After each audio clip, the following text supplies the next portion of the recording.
নমস্কার বন্ধুরা, আশা করি সবাই ভালো আছেন। আমরা জানি ডিজিটাল পদ্ধতিতে ডিজিটাল গণনা করা যেমন সহজ, তেমনই কিছু বিষয়ে আমাদের একটু বাড়তি সতর্ক থাকতে হয়। ঠিক তেমনই একটি গুরুত্বপূর্ণ বিষয় হলো এইচএলও অ্যাপের প্রশ্ন নম্বর 7, যেখানে গৃহের ব্যবহার নির্ধারণ করতে হয়। আজকের ভিডিওতে আমি আপনাদের একদম সহজ ভাষায় ধাপে ধাপে বুঝিয়ে দেব কিভাবে এই প্রশ্নটির সঠিক উত্তর অ্যাপে ইনপুট করবেন। পুরো বিষয়টি জানতে ভিডিওটি শেষ পর্যন্ত দেখুন। একটি জনগণনা গৃহকে মূলত 3 ভাগে ভাগ করা যেতে পারে, সেটা প্রথমে আমাদেরকে জানতে হবে। প্রথম, সম্পূর্ণ আবাসিক বা পিওরলি রেসিডেন্সিয়াল। সম্পূর্ণ আবাসিক মানে কি? সম্পূর্ণ আবাসিক মানে হলো এমন বাড়িগুলো যে বাড়িতে আমরা শুধুমাত্র বসবাস করতে পারি, বসবাস ছাড়া সেই ঘরগুলি অন্য কোনো কাজে ব্যবহার করা হয় না। 2, মিশ্র ব্যবহার। সেই বাড়িগুলোকে বলা হয় যে বাড়িগুলো আমরা বসবাসও করি, সেই সাথে সেগুলোকে অন্য কোনো কাজ বা ব্যবসার জন্য ব্যবহার করতে পারি। 3, অ-আবাসিক বা অন্যান্য। এগুলোতে প্রধানত আমরা কাজকর্ম করতে পারি, কিন্তু সেখানে আমরা স্থায়ীভাবে বসবাস করতে পারি না। এখন প্রশ্ন হচ্ছে, যে বাড়িগুলো আমরা সম্পূর্ণ আবাসিক হিসেবে ধরবো সেই বাড়িগুলির ক্ষেত্রে আমরা কোড নম্বর 1 ব্যবহার করব। যেগুলো মিশ্র ব্যবহার করব সেগুলো ক্ষেত্রে আমরা কোড নম্বর 2 ব্যবহার করব। আর অআবাসিক বা অন্যান্য কাজের জন্য ব্যবহার করা হলে সেগুলো আমরা 3 থেকে 9 অথবা 0 ব্যবহার করব। শুধুমাত্র আবাসিক বা রেসিডেন্সিয়াল যে ভবন বা গৃহ সম্পূর্ণরূপে শুধুমাত্র বসবাসের জন্য ব্যবহৃত হয়, সেখানে বাস করা ছাড়া অন্য কোনো কাজে ব্যবহৃত হয় না, সেক্ষেত্রে আমরা ব্যবহার করব কোড নম্বর 1। কি কি ক্ষেত্রে? সেগুলো সাধারণ বাড়ি হতে পারে বা ফ্ল্যাট বাড়ি হতে পারে, কুঁড়ে ঘর বা ঝুপড়ি ঘর হতে পারে, আউট হাউস বা গার্ড হাউস হতে পারে, বড় বিল্ডিং বা বাংলো হতে পারে। এবার আসা যাক মিশ্র বাড়ির ক্ষেত্রে কিছু নিয়ম বা যেখানে বিভ্রান্তি আছে সেটাকে কিভাবে এড়ানো যেতে পারে। এখানে দুটি ছবি আছে। প্রথমটার ক্ষেত্রে আপনারা লক্ষ্য করুন যে আপনার এখানে দুটো সেন্সাস গৃহ আছে, কিন্তু দুটো গৃহের ভিতরে দেখুন আলাদা আলাদা দরজা আছে। তার মানে হচ্ছে যে বাড়িটা আছে সেই বাড়িটা আপনি ব্যবহার করছেন থাকার জন্য, বসবাসের জন্য ব্যবহার করছেন, আর এই দোকানটা আপনি অন্য কোনো কাজে ব্যবহার করছেন, কিন্তু তাদের দরজাটা আলাদা আলাদা আছে। এক্ষেত্রে আপনি বাড়িটাকে একটা সেন্সাস গৃহ দিয়ে ডাটা এন্ট্রি করবেন এবং দোকানটাকে একটা আলাদা সেন্সাস গৃহ দিয়ে ডাটা এন্ট্রি করবেন। এক্ষেত্রে আপনার দোকানের ক্ষেত্রে আপনার কোড ব্যবহার করা হচ্ছে 3, বাড়ির ক্ষেত্রে কোড ব্যবহার করা হবে 1। 2 নম্বর ছবিতে আপনি দেখুন যে একটি বাড়ি দোকান যৌথভাবে আছে, যাদের ক্ষেত্রে একটি মেন দরজা। এক্ষেত্রে আপনি বাড়িতে বসবাস করেন এমনকি বাড়ি থেকে আপনি দোকানে ব্যবসা করেন। এক্ষেত্রে আপনি সেন্সাস গৃহ আপনি একটাই ব্যবহার করতে পারেন, যেহেতু আপনি বাড়ি দোকান একসাথে আছে।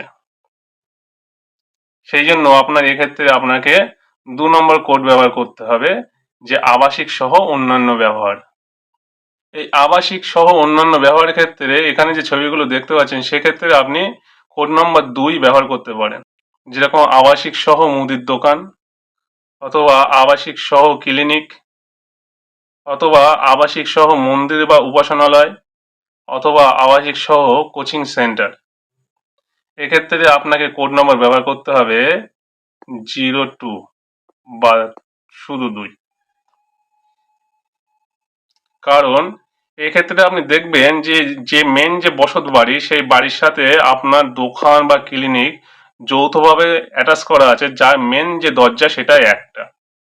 যদি কোনো কারণে দেখা যায় যে বাড়ি আলাদা এবং তার দোকানটি বা যে তার ক্লিনিকটি আলাদা, তাদের আলাদা আলাদা রাস্তা আছে, তাহলে আপনার বাড়ির ক্ষেত্রে আপনাকে ব্যবহার করতে হবে হচ্ছে কোড 1,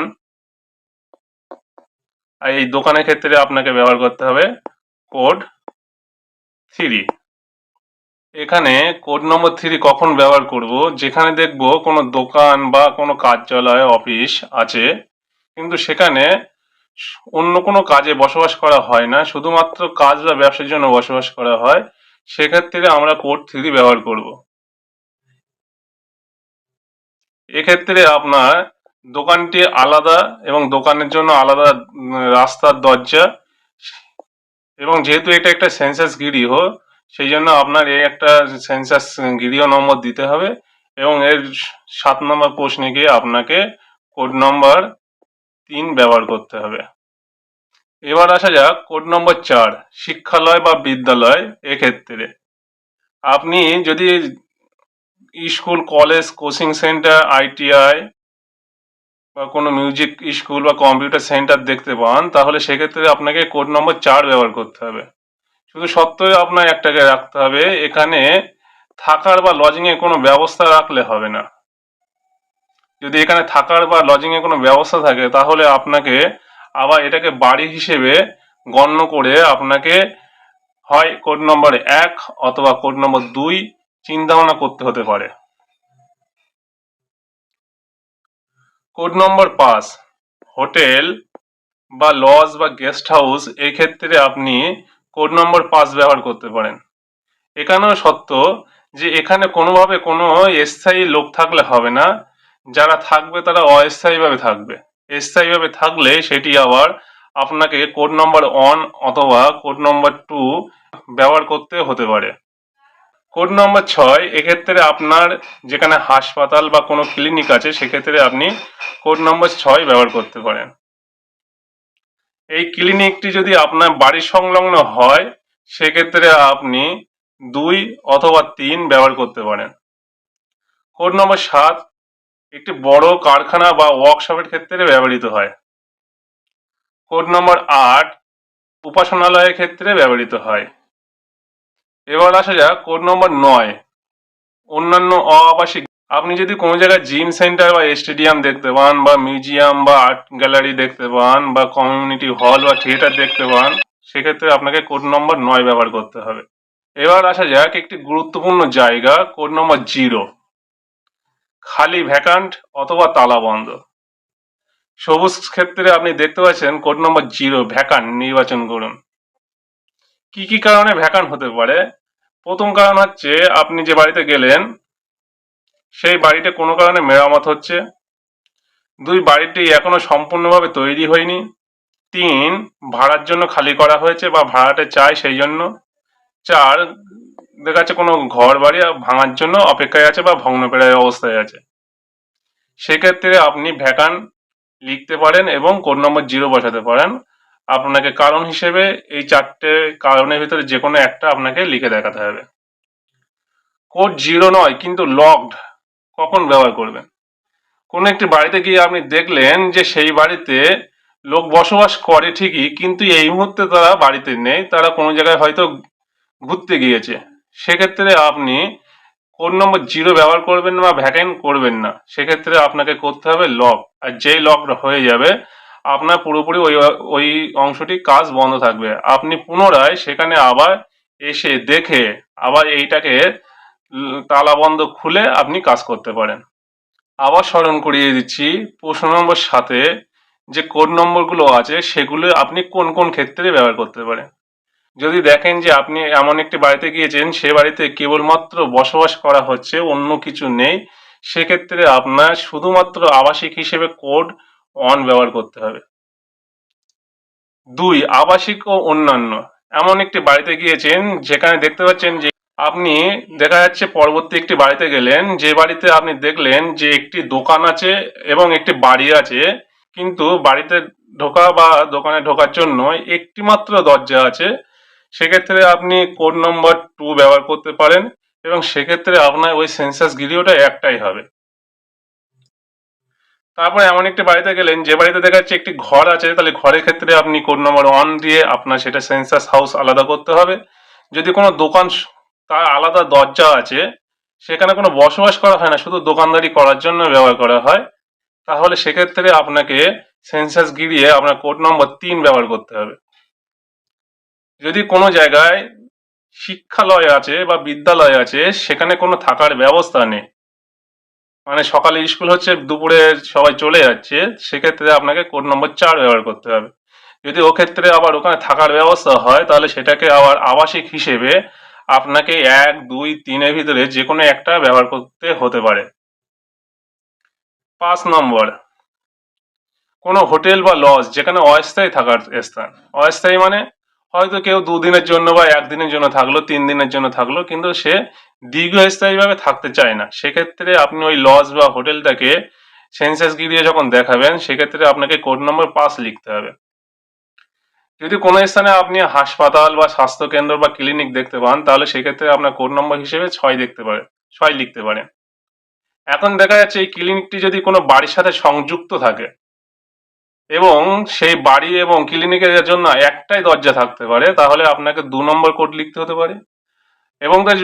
এবং যদি দেখেন যে বাড়ির জন্য আলাদা দরজা, ক্লিনিকের জন্য আলাদা দরজা, তাহলে বাড়ির জন্য আপনি 1 কোড ব্যবহার করলেন এবং ক্লিনিকের জন্য আপনি 3 কোড ব্যবহার করলেন। বড় কারখানা বা ওয়ার্কশপ বা গ্যারেজ, সেক্ষেত্রে আপনাকে কোড 7 ব্যবহার করতে হতে পারে। উপাসনালয়, যদি জনসাধারণের জন্য মন্দির, মসজিদ, গির্জা থাকে, তাহলে আপনি সেটাকে, এবং সেখানে খেয়ালে রাখতে হবে সেটা বসবাসের জন্য না, শুধুমাত্র উপাসনা করার জন্য, তাহলে আপনাকে কোড নম্বর 8 লিখতে হবে। এখন এটি যদি বাড়ি সংলগ্ন হয়, তাহলে সেখানে তো লোক থাকবে না, সে হয়তো বাড়িতে এসে বসবাস করবে, দুপুরে বা সকালে সেখানে গিয়ে একটু পুজো করলো বা একটু নামাজ পড়লো, সেক্ষেত্রে আপনাকে সেটাকে আলাদা সেন্সাস গিরো দেখাতে পারেন, নাও দেখাতে পারেন। অন্যান্য জিম, গোশালা, মিউজিয়াম ইত্যাদি ক্ষেত্রে আপনাকে কোড নম্বর 9 ব্যবহার করতে হতে পারে। সম্পূর্ণ খালি গিরিহ, এটি একটি গুরুত্বপূর্ণ জায়গা। আবারও বলছি, সম্পূর্ণ খালি গিরিহ দেখা যাচ্ছে মেরামতের জন্য তৈরি হচ্ছে, ভাঙা হতে পারে অথবা তৈরি হতে পারে বা সম্পূর্ণ তৈরি হয়নি, সেক্ষেত্রে আপনি বাড়িটিকে ভ্যাকান্ট হিসেবে কোড নম্বর 0 বসাতে পারেন এবং আপনার ভ্যাকান্ট হিসেবে আপনার কারণ দর্শাতে হবে। যদি দেখা যায় যে না, কোনো একটি বাড়িতে লোক বাস করে ঠিকই, কিন্তু এই মুহূর্তে আমি কাউকে দেখতে পাচ্ছি না, তাহলে আপনি ওই বাড়িটিকে লক করে দেন। পরবর্তীতে আপনি পুনরায় সেখানে গিয়ে ওটাকে আবার কমপ্লিট করুন। অবশেষে একটাই কথা বলবো, 2027 সালে ডিজিটাল জনগণনা কার্যক্রমে HLO অ্যাপের মাধ্যমে কিভাবে গৃহে ব্যবহার সংক্রান্ত প্রশ্ন নম্বর 7 নির্ভুলভাবে পূরণ করবেন, তার একটি সম্পূর্ণ এবং সহজ নির্দেশিকা এই ভিডিওর মাধ্যমে দেওয়ার চেষ্টা করলাম। মাঠ পর্যায়ে তথ্য সংগ্রহের কাজ আরও সহজ করতে আপনাকে এই ভিডিওটি অবশ্যই সাহায্য করবে। অতএব ভিডিওটি সাবস্ক্রাইব করবেন এবং যত পারবেন বন্ধুদের ভিতরে শেয়ার করবেন। ধন্যবাদ।